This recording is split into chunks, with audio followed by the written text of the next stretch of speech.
Hi, my name's Sam Tompkins. I'm a singer-songwriter from Brighton in the UK, and I'm here touring in Australia. Who's your favourite Australian artist, or what are some Australian artists that you're loving at the moment? I think I grew up listening to Kylie Minogue. My mum loved her. I supported the Kid Laroi on tour in Europe. Always loved his music. Also love John Farnham. You're covering a John Farnham song in your set. I am, yeah. Correct? Yeah. Burn Yes. for you, yeah. Yeah, It's, yeah, yeah. it's my favorite song ever. I think. Ever? I think so. Why?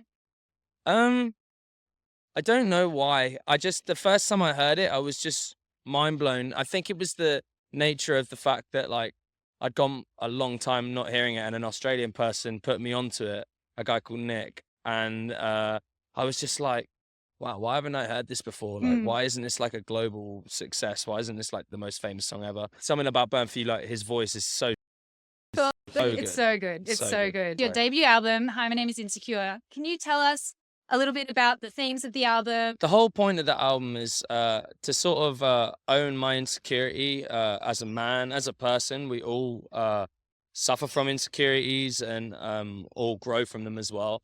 And I wanted to just face them head on. I think being in the public eye and stuff, like you're just constantly thinking, if you're a insecure person like I am, you're thinking, oh, this person probably thinks this of me, or I can't post this because someone will pick out this part of my face, or blah, blah, anything.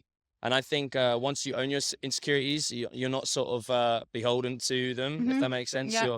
You own those, and they don't own you. So that's running theme. A little bit of grief, about loss, bit about love, and just my journey is like sort of growing into a man, and all the things I've had to see and feel to get to a point where I'm like, I don't want to be run by my insecurities anymore. Yeah, absolutely. And I think that's really powerful as well, like a journey growing into a man, because I suppose a lot of the themes that you touch on, a lot of men aren't maybe feel comfortable sharing so it's very important for artists like yourself to be, I don't know, I think it's really incredible. Yeah. Thank you so much. Yeah, no, I think that music is there to move you. And that's like what we were saying about Australian music. It's such a shame that there's like an insane amount of music that's probably out there that the world hasn't heard just because of a few drops of water. Do you know what I mean? Yeah. In the middle of us. Yeah. Maybe a couple more than a few drops. We're pretty far away. You know what I'm saying? Yeah, no, definitely. So you kind of started busking in Brighton, correct? That's right. Can you tell me a little bit about the story? Is it true that your friends asked you, though, you wanted a hat and your friends were like, go and busk, and that's... Yeah, so back this is going like 11 years now. I was 16, it was my birthday, and I'd gone to town, I'd gone to Brighton, and I went to this shop and I had no money left because I'd spent it all on like McDonald's or something, like Macca's or whatever you guys call it. Good purchase. Just whatever. Happy Meal, extra nuggets. Yeah, exactly. And I was looking at this hat. I was thinking, oh, I really want this hat. And I'd posted some YouTube videos of me singing, just like messing around.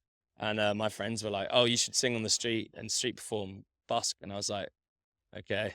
And then went and actually made the money really easily. And I was like, oh, this is easy. I should do this every week. Yeah. Every weekend. And money's cool, buy more Macca's. Yeah, I'd never earned my money like that before. So I was like, okay. And then, just started doing it. And that's really, honestly, without that moment, I don't see myself getting into music, at least not for a while. Okay. So I was just pushed, Yeah. I just did Pretty it. funny how serendipitous things can happen like that, and then all of a sudden, look, you're in Australia talking to me. Yeah.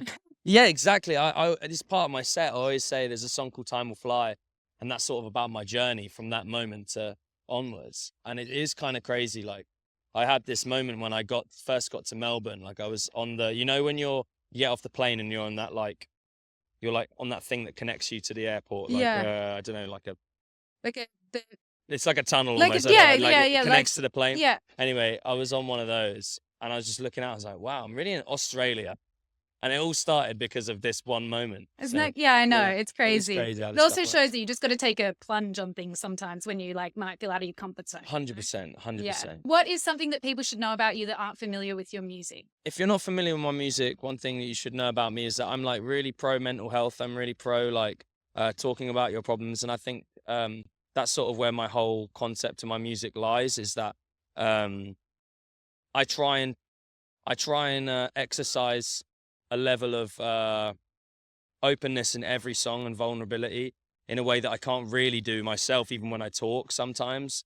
I have to write it down in music, and that's my only out. It's like not my only outlet, but like my favorite outlet to get anything out. And I think there's one, I always say, if there's one thing you take away from my set every night, is that like, we're not here to be insular. We're here to connect with each other. And like, the only way to do that is to like really just dig from the depths of your soul and get to know one another. And that's what I think my music is. I feel like if you listen to my music, you pretty much know me.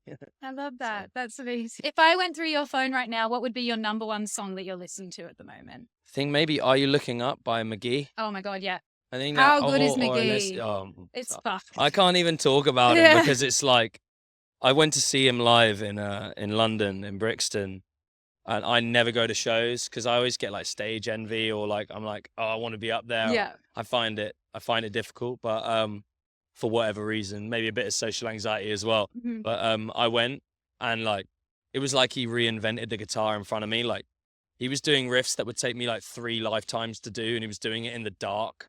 Because he plays in the dark. He's crazy. He is crazy. Changed my whole world. Rockman is my favorite. Yeah, that's so a great good. song. It's so good. So good. Well, thank you so much for taking the No, time out thank to you talk so to me much. today. It was lovely to meet you. Thank you. Thanks. Take care.